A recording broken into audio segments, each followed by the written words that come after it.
효과 빠른 부동산 핫 뉴스. 부동산을 사랑하는 시청자 여러분 안녕하십니까? 부동산 핫 뉴스 시간입니다. 8월 넷째 주의 첫 소식부터 만나보시죠. 민간택지 분양가 상한제 도입으로 반값 아파트 분양이 예고된 가운데 국내 청약통장 가입자 수가 2,500만 명을 넘어서며 청약 경쟁이 갈수록 심화할 전망입니다. 19일 금융결제원의 청약통장 가입 현황에 따르면 올해 7월 말 기준 전국 청약통장 가입자 수는 2,506만 1,226명으로 2,500만 명을 돌파했습니다. 현재 우리나라 인구수를 고려하면 국민 2명 중 1명은 청약통장을 갖고 있는 것으로 볼 수 있습니다. 국내 청약통장 가입자 수는 2016년 1월 처음 2천만 명을 넘어섰고 2년 7개월 만인 지난해 8월 2,400만 명을 돌파했습니다. 이어 11개월 만인 지난달 100만 명이 더 늘어 2,500만 명대에 진입했습니다. 청약 가입자가 국민 절반에 육박하고 민간 분양가 상한제가 본격적으로 도입되면서 새 아파트 청약 경쟁은 더욱 극심해질 전망입니다. 서울 아파트 전셋값이 두 달째 상승 흐름을 타고 있습니다. 한국감정원에 따르면 8월 둘째 주 서울 아파트 전셋값은 0.04% 올랐습니다. 7월 첫째 주 36주 만에 상승 전환한 이후 7주째 추세를 이어가고 있습니다.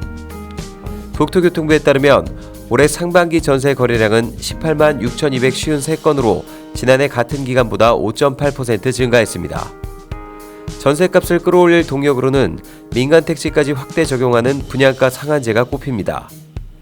규제지역 내 청약 우선권은 무주택 세대주에게 주어지는 만큼 무주택 자격을 유지하려고 임차 시장에 머무는 분양대기 수요가 많아질 것으로 내다봤습니다.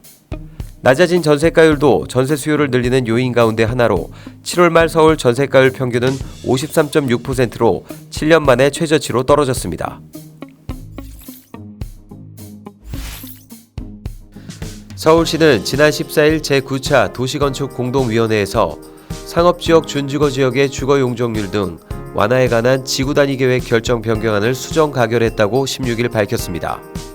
시는 상업지역 주상복합 건물의 비주거 의무 비율을 당초 20-30%에서 한시적으로 20% 이상으로 일괄 적용하고 임대주택을 추가로 확보할 경우 주거 용적률을 400%에서 500-600%로 차등 상향해 주기로 했습니다.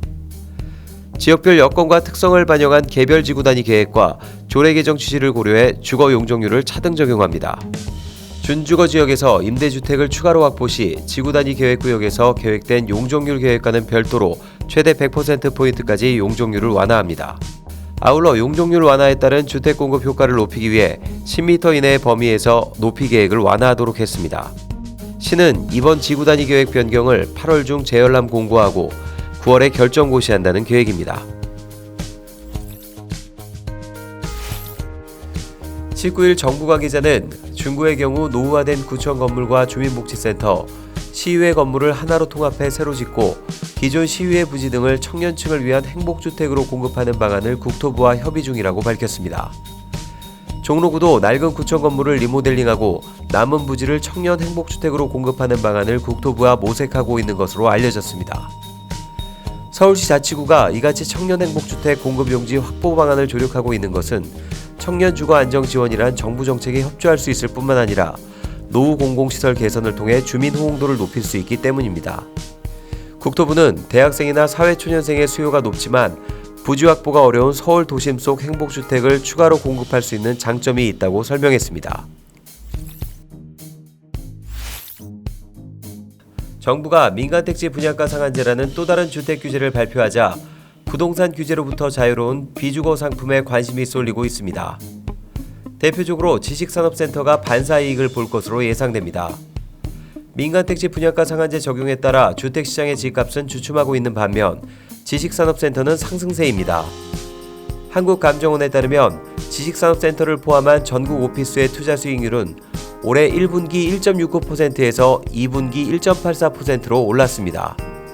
지역별로는 올해 2분기 기준 서울 2.09%와 경기 2.04%가 평균을 웃돌았습니다.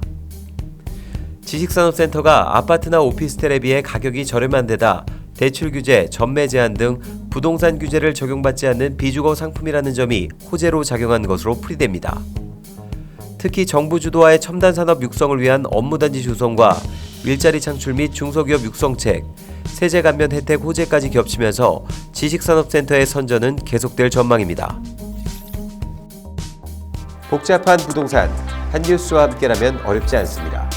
저희는 다음 시간에 또 다른 한 뉴스로 찾아뵙겠습니다. 여러분의 구독과 좋아요는 우리를 핫하게 합니다.